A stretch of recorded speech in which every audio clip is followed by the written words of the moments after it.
The night was cruel. The kind of cold that crept into your bones and made even breathing feel painful. A light fog hung in the air, and the street lamps glowed dim and tired.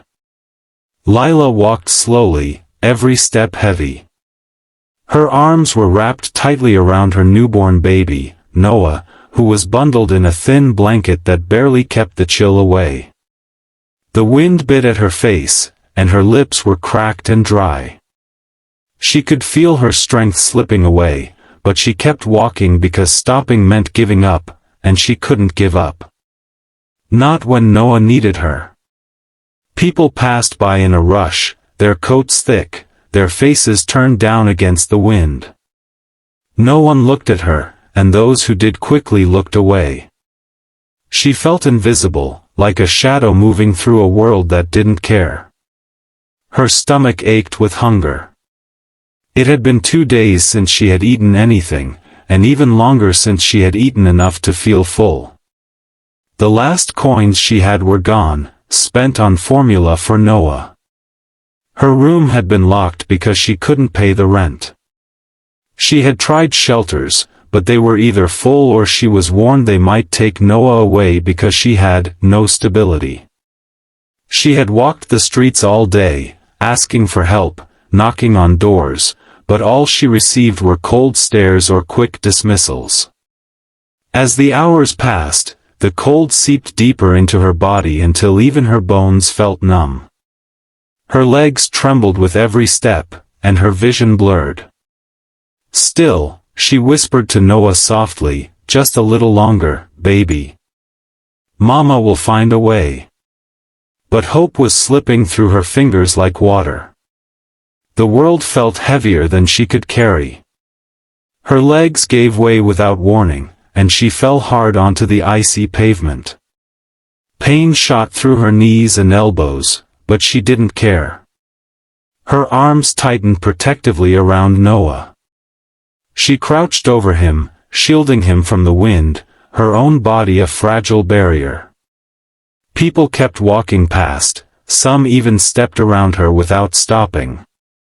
A couple glanced her way, then hurried off. No one reached out a hand. A hot tear rolled down her cheek, half from the cold and half from the crushing weight of realizing she was completely alone. Then, footsteps. At first, they were slow, almost hesitant. Then they grew quicker, more urgent. A shadow blocked the weak light above her.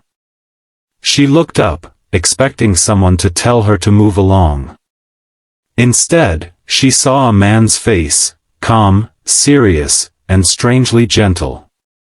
"Let me help you," he said, his voice deep but warm. Before she could answer, strong arms lifted her and Noah off the freezing ground. He wrapped a thick wool coat around them both, pulling it tight to shield them from the wind. The sudden warmth made her dizzy, but she caught a glimpse of him, early 40s, well-groomed, wearing an expensive suit that didn't belong on a dark, dirty street at night. Without a word, he carried her to a sleek black car waiting nearby. "Drive," he ordered the chauffeur, his tone leaving no room for hesitation. Lila tried to speak, to ask who he was or why he was helping her, but her voice cracked, and nothing came out. The heat from the car began to thaw her frozen skin, and the steady, gentle breathing of Noah against her chest lulled her into a fragile sense of safety. Exhaustion took over, and everything went black.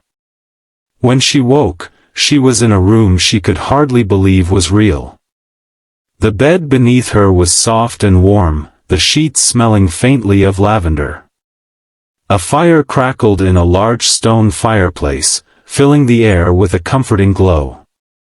Noah lay beside her, fast asleep, wrapped in a thick, clean blanket. Across the room sat the man, reading quietly in a large armchair. He looked up the moment she stirred. "You're safe," he said simply. "My name is Alexander Ward." The name struck her, she had heard it before. He was a real estate tycoon, known for his wealth and business empire, but he avoided the spotlight. She had read small pieces about his charity work, but nothing about him personally. Now, here he was, offering her tea and asking gently, "What happened to you?" Lila hesitated, then told him everything. She spoke of growing up in foster care, moving from home to home without ever feeling wanted.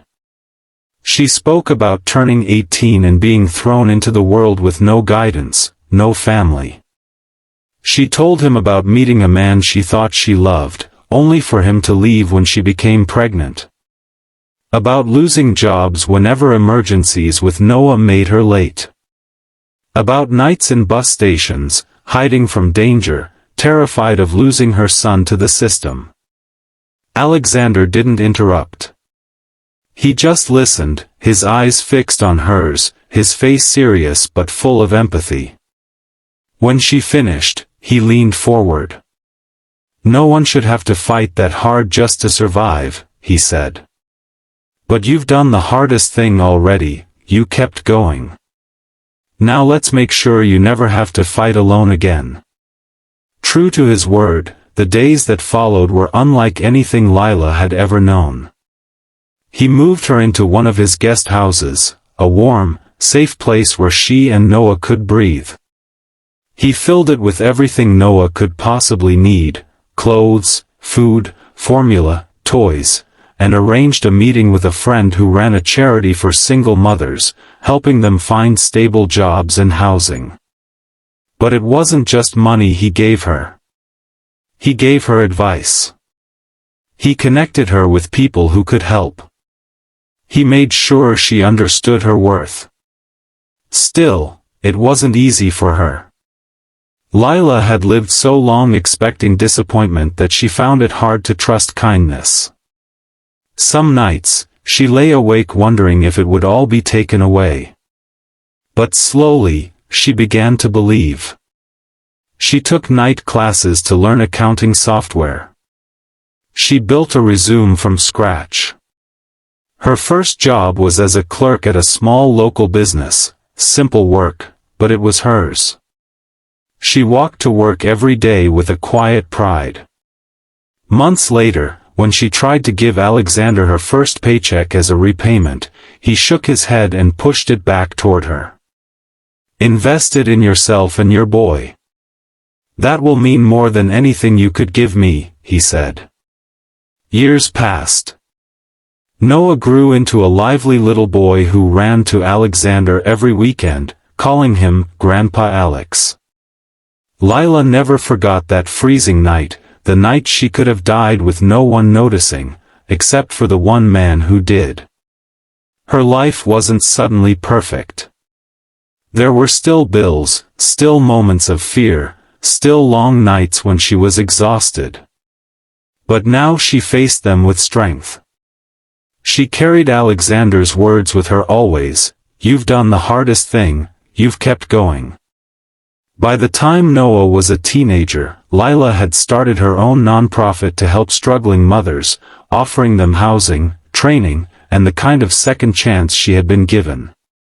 At every event, she ended her speech with the same message: the smallest act of seeing someone, really seeing them, can change everything. It can turn the night they almost give up into the night they begin again. And somewhere in the crowd, Alexander would smile quietly, knowing that one act of compassion had rippled outward into countless lives.